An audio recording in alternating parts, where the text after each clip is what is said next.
திராவிட கட்சிகளின் தமிழக அரசியலிலும் ஆட்சியிலும் பல பக்கபலமாக இருந்தவர் அவருக்கு எனது வாழ்த்துகள், வணக்கங்கள். ஏனென்றால் அவரை போன்றவர்கள் விதைத்த விதைதான் இன்று ஒரு தமிழ் சாமானியவர்களுக்கான தமிழகத்தில் உலா வந்து கொண்டிருக்கிறது என்பதை நான் இங்கே பதிவு செய்கிறேன். அதனால் அவருக்கு எனது வணக்கத்தை நான் தெரிவித்துக் கொள்கிறேன். இன்றைய காலகட்டத்தில் தமிழ்நாட்டில் பெண்களுக்கு கொடுக்கும் மரியாதை குறைந்து கொண்டே வருகிறது என்பது எனக்கு மிகுந்த வேதனை அளிக்கக்கூடியதாக இருக்கிறது. ஒரு பெண்கள் கல்லூரியில் பேசிய நமது அமைச்சர் டிஆர்பி ராஜா அவர்கள் பெண்களின் மனதில் விஷ விதையை விதைப்பதை போல வட இந்திய பெண்கள்லாம் படிக்காதவங்க, தென்னிந்திய பெண்கள் தான் பெருமை மிகுந்தவர்கள் என்று சொல்லி ஒரு வேற்றுமையை ஏற்படுத்த முயற்சி செய்கிறார்கள். அது மட்டும் இல்லை, அதுக்கு பதில் சொன்ன இளங்கோவன் அவர்கள் அவங்கெல்லாம் சனாதன தர்மத்தை பின்பற்றனால தான் அவங்கெல்லாம் வீட்டுக்குள்ளே இருக்கிறாங்க, அவங்கெல்லாம் முன்னேறலை, நீங்கள்லாம் எங்கே படிக்கிறீங்கன்னா அவங்க வீட்டுக்காரர் எங்கே வேலை செய்கிறாருன்னு கேட்கணும். எந்த அளவிற்கு ஒரு தாய்மையை ஒரு பெண்மையை வேறுபடுத்த முடியும்னு எனக்கு தெரியல. நான் எனது கடுமையான கண்டனத்தை தெரிவித்து உங்கள் அரசியலை, குறுகிய மனப்பான்மையான அரசியலில் பெண்களிடம் காண்பிக்காதீர்கள் என்று நான் கேட்டுக்கொள்கிறேன். அது மட்டும் இல்லை, மதம் சார்ந்த ஒரு நம்பிக்கையை வளர்ச்சியின்மைக்கு நீங்கள் இணைப்பீர்கள் என்றால், எப்போ பார்த்தாலும் இந்து மதத்தை நீங்கள் குறை சொல்லி கொண்டிருக்கிறீர்கள் என்றால் எங்களால் ஒத்துக்கொள்ள முடியாது. நான் மிக மிக எனது கடுமையான கண்டனத்தை நான் பதிவு செய்கிறேன். நான் கேட்குறேன், இன்னைக்கு இப்படி சொல்றது வட இந்திய பெண்கள் சனாதன தர்மத்தை பின்பற்றனால தான் அவங்க வளர்ச்சி அடையலைன்றத சோனியா காந்திட்ட போய் சொல்வீங்களா? பீகார்ல போய் பிரச்சாரம் பண்ணும்போது இதை சொல்லுகின்ற தைரியம் திராவிட முன்னேற்ற கழகத்திற்கு இருக்கிறதா நான் கேட்கிறேன். அதே மாதிரி பார்லிமெண்ட்ல போய் பேசுவீங்களா? எல்லா மாநிலத்தை சார்ந்தவர்கள் இருக்கிறதுல பார்லிமெண்ட்ல போய் பேசுவீங்களா? இதை சோனியா காந்தி ஒத்துக்கொள்கிறாரா? பிரியங்கா காந்தி ஒத்துக்கொள்கிறாரா? மம்தா பானர்ஜி ஒத்துக்கொள்கிறாரா? சுப்ரியா சோலே ஒத்துக்கொள்கிறாரா? வட இந்திய பெண்கள் எல்லாம் தாய் நாடுன்னு தான் சொல்றோம். ஆக உங்களது வேற்றுமையை தயவு செய்து இங்கே விதைக்காதீர்கள். நான் தமிழ் பெண் என்பதில் பெருமைப்படுகிறேன், நிச்சயமா பெருமை. அதே நேரத்தில் பாரத தேசத்து பெண் என்பதில் எனக்கு பெருமை இருக்கிறது. இதை தயவு செய்து மறுபடியும் இந்த வேற்றுமை உருவாக்காதீர்கள் என்பது எனது கருத்து. இதை நான் கடுமையாக கண்டனம் சொல்றேன். முதலமைச்சர் இதுக்கு என்ன பதில் சொல்றாரு? ஆக அவங்க ஆளுக்கு இஷ்டத்துக்கு பேசிக்கிட்டே போறாங்க. மிக தவறான ஒரு கருத்து என்பதை நான் பதிவு செய்கிறேன். வரக்கூடிய அரசியல் கட்சி தலைவர்களாலுமே எழும்பூர் ரயில் நிலையத்திற்கு ஆதித்யநாத்துடைய பெயரை வைக்கணும்னு சொல்லி கோரிக்கை விடுறாங்க. தாங்கள் வாயிலா மத்திய அரசுக்கு இது தொடர்பாக ஒரு கோரிக்கை வைப்பதற்கான வாய்ப்பு இருக்காங்க? இல்லை, அதாவது எழும்பூர் ரயில் நிலையத்தை பொறுத்த மட்டும் 100 கோடி ரூபாய் செலவில் அது முன்னேற்றப்படுகிறது. இதுவரைக்கும் எந்த மத்திய அரசும் செய்யாத ஒரு முயற்சி. எக்மோர் ரயில்வே ஸ்டேஷன் புதுப்பிக்கப்படுகிறது. அதில் பொதுமக்களின் கோரிக்கை, பெரும்பான்மையான கோரிக்கை, இந்த இடத்துல மரியாதைக்குரிய ஐயா சிலை இருக்கிறதுனால பொதுமக்கள் கோரிக்கை, ஆதரவாளர்கள் கோரிக்கை வைத்தால் பரிசீலிப்பதற்கு எனது வேண்டுகோளை நான் வைப்பேன்.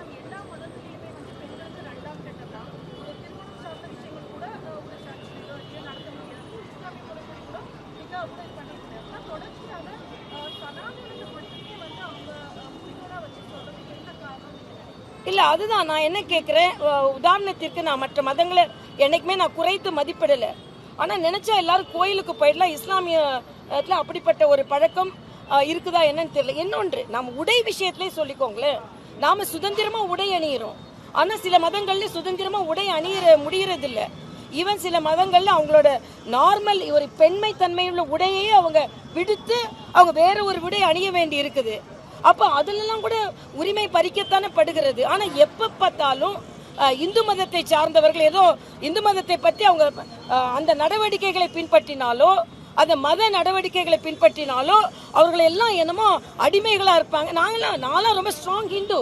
ஆனால் அதே நேரத்தில் I respect Christianism, I respect Islamism. ஆனால் எனக்கு என்னோட பழக்க வழக்கங்கள், மத பழக்க வழக்கங்கள், எனது கலாச்சாரத்தை நான் மிக தீவிரமாக பின்பற்றுபவள். நான் முன்னேறலையா நான் கேட்குறேன். நிச்சயமா நாங்கள் முன்னேறி இருக்கிறோம். நாங்கள் ஒரு மாநிலத்திற்கு கூட ஆளுநர் ஆள்ற அளவுக்கு முன்னேறி இருக்கிறோம். யாரை வேணாலும் கேள்வி கேட்கிற அளவிற்கு முன்னேறி இருக்கிறோம்.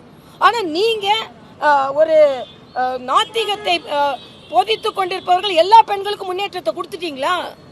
ஆக நீங்க மதம் சார்ந்த நம்பிக்கையும், அது குறிப்பாக இந்து மதம் சார்ந்த நம்பிக்கையையும் வளர்ச்சியையும் இணைத்து பார்ப்பது கூடாது. இன்னும் சொல்ல போனா, எனக்கு எனது மதம் பலத்தை தந்திருக்கிறது. காளி எனக்கு பலத்தை தந்திருக்கிறாள், சக்தி எனக்கு பலத்தை தந்திருக்கிறாள். காளியை பார்த்தேன்னா நான் அந்த சோசியல் ஈவில், சமூக அவலங்களை என்னால் எதிர்த்து போராட முடியும்னு காளிகிட்ட நான் கத்துக்கிறேன். சக்தி எனக்கு சக்தியை தருகிறாள். ஆக எங்களுக்கு நல்லது கிடைப்பது, மோசமானது நீங்க எடுத்து சொன்னீங்கன்னா அவர்கள் வீட்டில் உள்ள, நான் ஒரே ஒரு கேள்வி தான் கேட்கிறேன், ஸ்டாலினோ அண்ணன் ஸ்டாலினோ திராவிட முன்னேற்ற கழகத்தை சார்ந்தவர்களோ என்னைக்காவது அவங்க வேட்பு மனுவை ராகு காலத்தில் தாக்கல் செஞ்சிருக்காங்களா? சாமியை கும்பிடாம போய் தாக்கல் செஞ்சிருக்காங்களா? எங்களை விட பெரிய திருநீர் போட்டுக்கிறாங்க, பொட்டு வச்சுக்கிறாங்க. அண்ணன் துரைமுருகன் போனீங்க, நான் போட்டி பிட்ட தென் சென்னையில நான் எனக்கு நம்பிக்கை இருக்கு. அதனால நான் ஒரு நேரம் கேட்கிறேன், நல்ல நேரம்னு. ஆக நாங்கள் பகுத்தறிவாதிகள், நாங்கள் கடவுளை நம்ப மாட்டோம்னு சொன்னவங்களும் அதே நேரத்தை அவங்களும் கேட்டாங்க. இதுவரைக்கும் ஏதாவது திமுக கூட்டம் மோசமான நாள்னு சொல்ல முடியாது, அன்ஆஸ்பிஷியஸ் டேன்னு சொல்லுவோம். ஆக முகூர்த்தம் இல்லாத நாட்களில் தொடங்கியிருக்கீங்களா, ராகு காலத்தில் தொடங்கியிருக்கீங்களா? ஆக இதையெல்லாம் நீங்க பின்பற்றிட்டு எப்ப பார்த்தாலும் எங்களை குத்தி குத்தி காண்பித்துக் கொண்டிருந்தால் நிச்சயமாக நாங்கள் எதிர்த்து போராடுவோம் என்று நான் தெரிவித்துக் கொண்டேன்.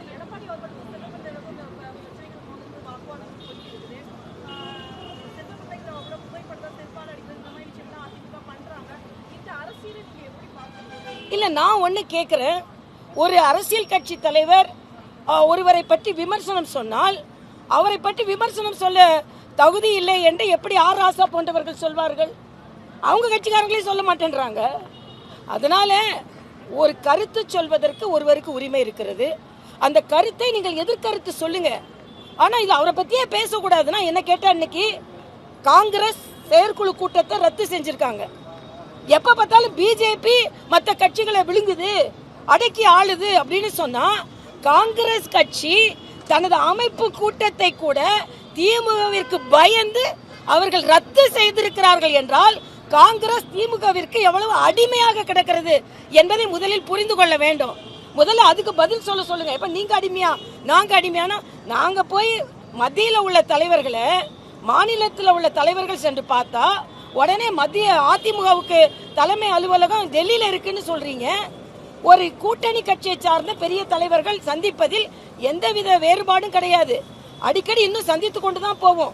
ஒவ்வொரு வாட்டியும் அண்ணன் எடப்பாடி டெல்லிக்கு போகும்போது இங்க உள்ளவர்களுக்கு பதற்றம் ஏற்பட்டது. அதனால எதையாவது ஒண்ணு சொல்லணும். காங்கிரஸ் கட்சியை திமுக விழுங்கி கொண்டிருக்கிறது நான் சொல்றேன். இதுக்கு என்ன, ஏன் விடுதலை சிறுத்தைகளை கூட விழுங்கி கொண்டுதான் இருக்கிறாங்க. விடுதலை சிறுத்தைகள் தங்களது கருத்துக்களை கூட, வேங்கை வயல் என்னாச்சு? காங்கிரஸ்க்கு நான் கேட்கிறேன், விஜய் ஜெயக்குமார் மாவட்ட தலைவர் 2 வருஷத்துக்கு மேல ஆச்சு, கொலை உண்டு, கண்டுபிடிக்கல முடியலன்னு கேட்க உங்களுக்கு துப்பு இல்ல? அதனால இன்னைக்கு நாங்க பலமான அரசியல் செய்து கொண்டு இருக்கிறோம். திமுக இப்பொழுது பதற்றத்தில் இருக்கிறது. அதனால் எதை வேண்டுமானாலும் பேசிக் கொண்டிருக்கிறார்கள். பெண்களை பற்றி பேசுகிறார்கள், அரசியலை பற்றி பேசுகிறார்கள். நாங்கள் பலம் பொருந்தவர்களாக இருக்கிறோம்.